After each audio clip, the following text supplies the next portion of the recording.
చెన్నూరులో రాక్షస పాలన నడుస్తుందని మాజీ ఎమ్మెల్యే బాల్కా సుమన్ ఆరోపించారు.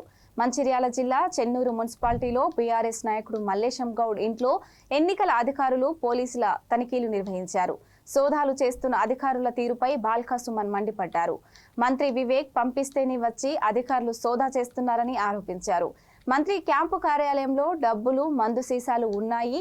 అవి పోలీసులకు, అధికారులకు కనపడవు. ఎన్నిసార్లు ఫిర్యాదు చేసినా పట్టించుకోవటం లేదని ఆయన అన్నారు. అధికారులు, పోలీసులు మంత్రి వివేక్ కు తొత్తులుగా వ్యవహరిస్తున్నారని, కేవలం బీఆర్ఎస్ నాయకులనే టార్గెట్ చేస్తూ దాడులకు పాల్పడుతున్నారని బాల్కా సుమన్ ఆరోపించారు.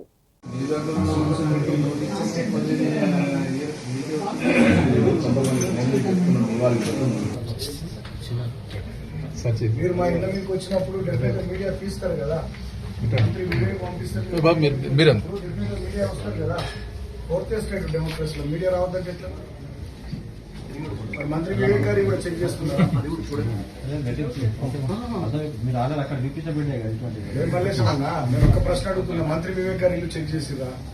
మంత్రి వివేక్ గారి కార్లు చెక్ చేసిరా? కాంగ్రెస్ లీడర్ల ఇల్లు చెక్ చేస్తున్నారా? అధికార పార్టీ దగ్గర ఏమన్నా ఉంటాయి కానీ మా దగ్గర ఏముంటాయని కూడా మా ఇంట్లో మీదకి వచ్చి చెక్ చేయడం ఏంది? మా ఇంట్లో మీదకి వచ్చి చెక్ చేయడం ఏంది? మరి మంత్రి గారు ఇక్కడ ఉన్నారు కదా చెన్నూరులో, క్యాంప్ ఆఫీస్ చెక్ చేసిరా? కాంగ్రెస్ లీడర్లు చెక్ చేసిరా?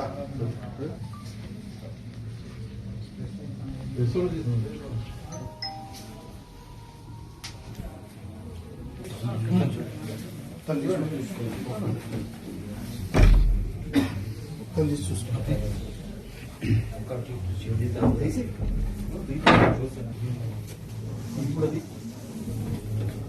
చెన్నూరులో పోలీసు రాజ్యం. వాళ్ళకి అధికారం ఇస్తే వాళ్ళు గెలిస్తే ఇంకేం చేస్తారు? ఉంచుతారా రామకృష్ణాపూర్ను, చెన్నూరును? ఆలోచించమని నేను ఈ రెండు పట్టణాల ప్రజలకు నేను విజ్ఞప్తి చేస్తా ఉన్నా. వీళ్లకు ఓటనే ఆయుధంతో బుద్ధి చెప్పడమే సరైనది, వీళ్ళకి తగిన గుణపాఠం నేర్పాలి ఓటనే ఆయుధంతో అని చెప్పి నేను చెన్నూరు, కేతన్పల్లి మున్సిపాలిటీల ప్రజలకు విజ్ఞప్తి చేస్తా ఉన్నాం. డెఫినెట్ గా ఇది ఆడలేక మధ్యలో ఓడు అనేటటువంటి సామెతను గుర్తు చేస్తా ఉంది. ఓటమి భయంతోనే మా అభ్యర్థులను బైండ్ ఓవర్ చేయడం గాని, మేమున్నటువంటి ఇండ్ల మీద, మా అభ్యర్థుల ఇండ్ల మీద రైడ్ చేయడం గాని, ఈ రకమైనటువంటి దుర్మార్గాలకి మంత్రి గారు తెగబడతా ఉన్నారు. చెన్నూరు ప్రజల్ని కూడా ఆలోచించమని కోరుతా ఉన్నా. కేతన్పల్లి మున్సిపాలిటీ ప్రజలను కూడా ఆలోచించమని కోరుతా ఉన్నా. ఇటువంటి దుస్సంప్రదాయాలకు ఇవాళ ఉడిగడుతున్నాడు ఈ మంత్రి. డెఫినెట్ గా ఇది మంచి సాంప్రదాయం కాదు. ఇది ఖచ్చితంగా ప్రజలకు చాలా కోపం తెప్పించే సంఘటన. డెఫినెట్ గా దీని రిపర్కేషన్స్ చాలా సీరియస్ ఉంటాయి. ప్రజలకు కూడా నేను అప్పీల్ చేసి, అధికారులకు కనబడతలేవు. ఎన్నిసార్లు కంప్లైంట్లు ఇచ్చినా, ఎన్నిసార్లు మా వాళ్ళు విజ్ఞప్తులు చేసినా అధికారులు వాళ్ళని పట్టించుకుంటలేరు.